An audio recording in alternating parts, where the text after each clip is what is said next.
우선 첫 번째 쟁점. 네. 이재명 지사는 첫 공판이 시작되자마자 항소 기각을 주장했습니다.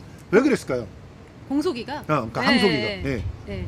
왜냐면은 공소 기각이라는 것은 결과적으로는 이제 약간 검찰의 어떤 태도가 너무나 부당했다. 예. 이거는 공소권 남용이다라는 주장입니다. 그렇죠. 예. 이게 검찰이 공소권을 갖고 있잖아요. 근데 그렇죠. 갖고 있지만 그 권한을 남용해서는 안 되는 거거든요. 예. 근데 1심에서 어떻게 행동했습니까? 중요한 1심에서 증거 다 숨기고. 예. 그 6,000 개 달라고 해도 주지도 않고. 6,000개의 음성 파일이 있었잖아요. 6,000개의 음성 파일이 있었는데 이걸 안 보여줘. 안 보여주고 끝까지 신청을 해도 우리는 사생활 보호를 시켜야 되기 때문에 그렇게 침해될 수 있는 부분들이 있어서 아니 근데 자기가 개인적으로 전화하고 이런 건 전부 다 어떻게 보면 전체가 다 사생활이지. 그렇지. 그렇지만 이게 사건과 관련이 있기 때문에 증거로 제출한 거 아니에요. 그러니까 본인들이 선별해서 자신들에게 유리한 것은 사생활 침해가 아니고 예. 불리한 것은 사생활 침해다라고 예. 주장하는 어이없는 거였고 예. 심지어 그런 그 증거 공개를 제한하는 사유의 사생활 침해 부분은 없습니다. 예, 우리나라 맞습니다. 법에. 예. 이제 그래서 1심 재판부가 예. 공개하라고 했고 예. 그래서 결국 강제로 공개 당했죠. 맞습니다. 예. 이제 그런 치욕적인 순간들이 있음으로 인해서 이제 이재명 지사는 이렇게 주장을 한 거죠. 얘네들 공소권 남용 이거 너무 심하다. 맞습니다. 국가기관으로서의 어떤 그 최소한의 공정성도 잃은 그런 상황이다. 그러니까 공소 기각을 해달라. 이렇게 구한 근데 겁니다. 어차피 재판이라고 하는 것은 서로가 서로의 그 일종의 싸움이기 때문에 불리한 부분들을 갖다 그렇게 적절하게 미친 거네. 그러니까 그런 식으로 얘기한다니까. 잠깐만. 적절하게 이렇게 안 보이고 하는 것들이 기술이다. 그게 이런 식으로 주장하는 사람들이 그게 있어요. 뭐냐면요. 그게 바로 재판 한 번도 안 해본 사람이 하는 말이에요. 맞아요. 이게 왜냐면은 법알못. 예. 법알못. 왜냐하면 그건 민사재판이죠. 민사재판은 그럴 수 있어요. 네, 민사재판. 나한테 불리한 증거 숨기고 나한테 유리한 증거만 내보이는 게 민사재판 원래 그렇게 하는 거예요. 그러니까, 근데 예. 어쨌든 형사재판은 그렇지 않습니다. 형사재판에서의 검찰의 지위라는 것은 민사재판에서의 단순한 그런 당사자 지위가 아니에요. 맞습니다. 네. 검찰인 국가기관이잖아요. 그렇습니다. 검찰과 피고인이 어떻게 대등하게 싸웁니까? 싸울 수가 없죠. 그 대등하게 서로 싸우라는 의미가 아니고요. 검찰이 법원을 도와서 공정하게 진실을 밝히라는 것이 바로 검찰 제도의 의의가 있는 겁니다. 맞습니다. 그런데 본인들한테 유리한 증거는 다 까발리고 예. 불리한 증거는 싹 다 감추고 이건 뭐예요? 그냥 피고인에게 어떻게 해서든 유죄를 만들겠다는 어떤 무죄 추정의 원칙에 반하는 검찰의 그런 그 편파적인 태도가 있었던 거잖아요. 이미 이것들이 바로 검찰의 공정성, 객관 의무에 명백히 위반한 그런 행위라는 것이죠. 솔직히 말해서 심지어는 제출했다 그러지만 제출이 안 된 상태였던 거죠. 네. 그때껏. 그러니까 그 부분을 가지고 1심 재판을 갖다가 막 농락했기 때문에 나중에는 재판부에서 반드시 보여줘라. 심지어 전체를 갖다가 뭐 카피를 다 뜰 필요는 없겠지만 일부는 취사 선택해서 복사도 할 수 있게 해라. 이렇게 해가지고 그걸 가지고 거기서 유의미한 그런 증거들이 쏟아져 나와가지고 그쵸. 그걸로 막판에 그냥 공격을 했더니 재판부에서 이거 어쩔 수 없구나 이거는. 네. 이렇게 판결이 내려진 거 아닙니까? 네네. 근데 이런 상태인데 지금 검찰은 다시 뭘 주장하고 있냐면 이런 주장을 하고 있는 거예요. 검찰의 주장들을 그대로 보면 판결이 치우쳤다.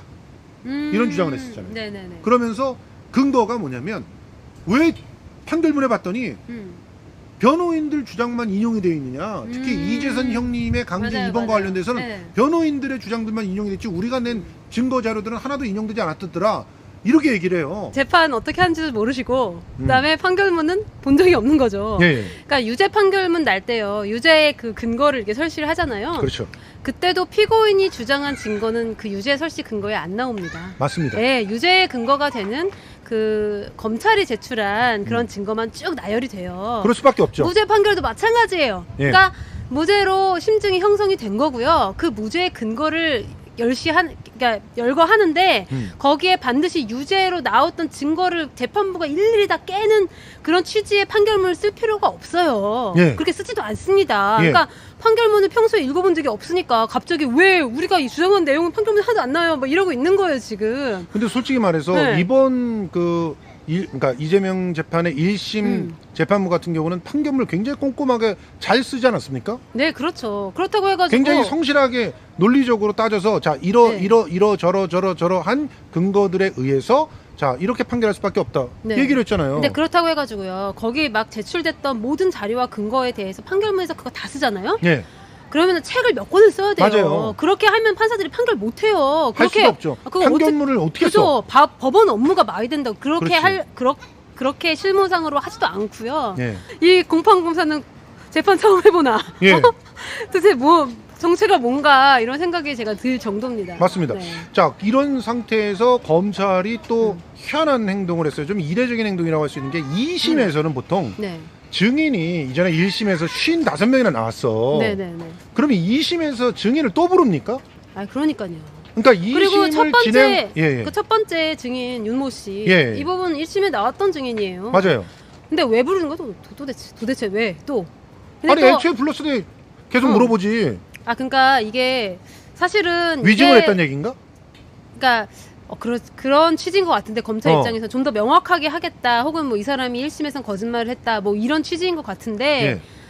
별로 그럴 다시 불러서 물어볼 실익이 있을까 싶어요. 그리고 이게 솔직히 이렇게 언론의 주목을 받고 세간의 관심을 끄는 그런 재판이 아니었다면 예. 항소심 재판에서 통상적으로 뭐 1심에서 충분히 신문된 것 같은데 못하러 다시 부릅니까? 이럴 가능성이 높거든요. 맞아요. 네, 그럴 때가 더 많아요. 예. 근데 좀 그냥 워낙 좀 관심을 많이 받는 재판이니까 그냥 그래 검찰 니네 해보고 싶은 거 다 해봐라.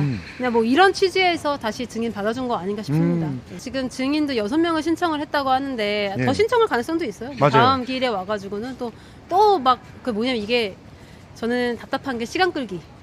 이거 증인 한 번 할 때마다 이번에도 시간 끌기, 망신 주기. 이번에도 열흘 뒤로 잡았잖아요. 맞아요. 그러니까 그게 증인 소환장이 가려면 또 만약에 증인이 안 받잖아요. 예. 그럼 그 증인 못 불러요. 예. 근데 그렇다 보니까 좀 절차 지연할 때 증인 신문 많이 하거든요. 맞습니다. 예, 그래서 이만큼 이미 1심에서 충분한 증인 신문은 다 이뤄졌다고 보여짐에도 불구하고 예. 또 이러는 걸 보니까 뭐 버티기인가요? 예. 아니면 시간 끌기인가요? 예. 하여튼 좀 괴롭히려는 의도가 있는 거 아닌가? 그러니까 의도적으로 예. 또 괴롭히려고 하는 의도가 보이는 그러한 검찰의 행태들이란 말이죠. 근데 어쨌든 그런데- 제가 좀 기분 좋은 걸 발견한 게요. 예, 예. 뉴스원이 사실 되게 적대적인 언론이잖아요.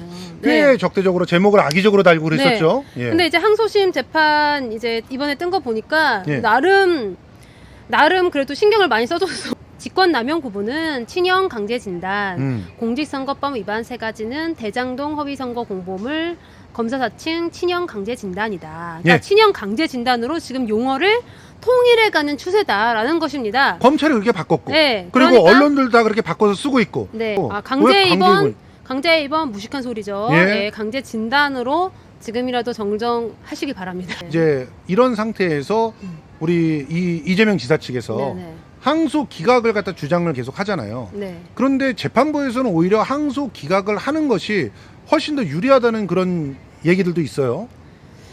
항소 기각하면 일단 판결문은 안 써도 되니까. 내가 판사면 항소 기각할 것 같은데 자신 있게. 근데 또 눈치가 보이잖아요. 그래서 항소 기각을 안 하시고 일단은 증인 신청을 받아주신 것 같아요. 재판부에서.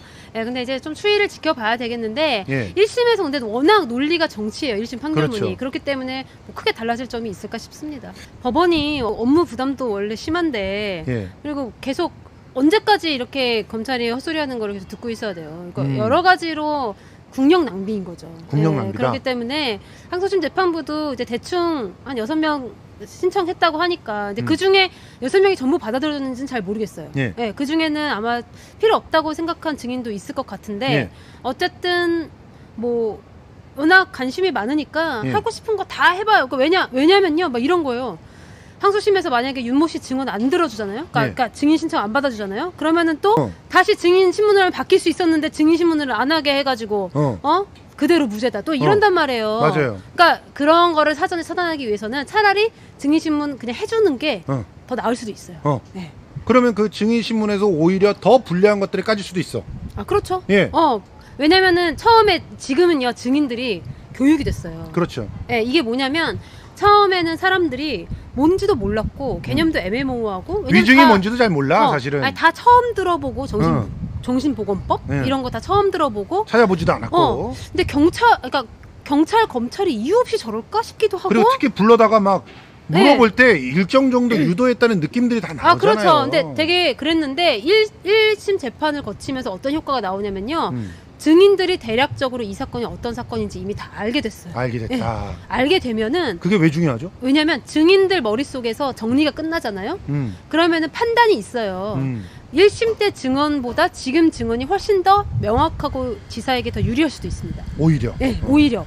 근데 그러면은 잘 됐죠, 뭐. 더 명확하게 무죄 판결하면 되지. 근데 예. 그럼에도 불구하고 저는 항소 기각을 했어야 옳다고 봐요. 왜냐면은 검찰의 이런 어떤 선별적인 증거 채취, 이게 바로 증거 위조예요. 뭐냐면은 반드시 막 음성 변조하고, 예. 그다음에 막 도장 뭐 깎아서 찍고, 뭐, 강제로 무인 찍고 이래야 증거 위조인가요? 그게 아니고, 그 일련의 어떤 그 이재선 씨의 그런 건강 상태를 파악할 수 있는 그런 한 세트의 증거에서 일부분만 추출하고 나머지는 전부 감춘다. 이게 바로 증거 위조입니다. 명확하게 지금 현재 21세기의 법원은 여기에 철퇴를 가해서 다시는 이런 짓을 못하도록 경고를 한번 줄 필요가 있는데 참. 그냥 법원도 약간 그래도 그냥 차라리 그래도 털고 그냥 가자. 털고 가자. 그냥 이런 취지인 것 같아요. 근데 저는 이게 법원이 한 번쯤은 이렇게 해줘야 검찰이 좀 정신을 차리지 않을까. 나중에 아쉬워요. 가서 네. 나중에 가서 상고 기각 이렇게 가도 되니까. 대법원에 분명히 또 상고할 거라며. 검찰들은. 상고는 대부분 다 기각이에요. 상고. 그러니까.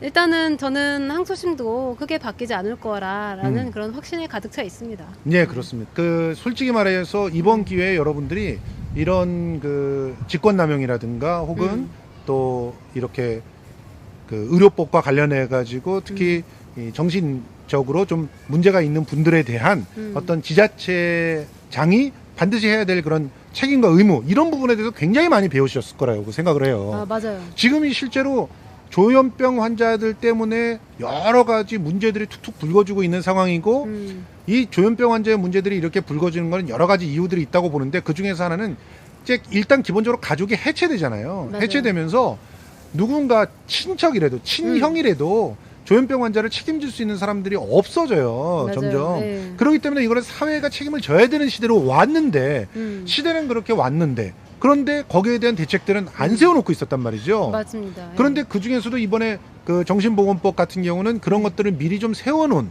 그나마 어떻게 보면은 지자체장에게 마땅히 네가 할 일을 해라라고 마지막 이렇게 최후의 보루 같은 거 하나 만들어준 것 같은 그런 느낌이 있는 법인데 이 법을 따랐다고 해가지고 이재명 지사를 갖다 이렇게 망신을 주면 이게 사실은 지자체에서 자기가 해야 될 일을 안 하겠다는 선언같이 들리는 거 아닙니까? 맞아요. 저도 법 규정이 조금 바뀌어야 되겠다는 생각이 드는 게 이게 권한으로 지금 되어 있잖아요. 그렇죠. 할 수 있다. 이게 아니고 해야 한다. 그러니까 의무 규정으로 바뀌어야 되지 않나 이런 생각이 들어요. 왜냐면은 아무도 안 나서려고 그래. 맞아요. 그러니까 그런 거 나 죽이는 거 아니잖아. 예. 나중에 사고 나면은 수습하지 뭐 이렇게 생각하는 거예요. 맞아요. 내가 손해 입는 거 아니잖아. 내가 뭐 굳이 나서가지고 귀찮게. 근데 이런 태도를 싹 갈아 엎을 수 있도록 아예 해야 한다. 근데 그렇게 충분히 발견의 기회가 있음에도 불구하고 그대로 방치해서 나중에 사고가 났을 때는 책임을 져야 된다는 거죠, 지자체가. 예. 그리고 저는 그렇게 생각합니다.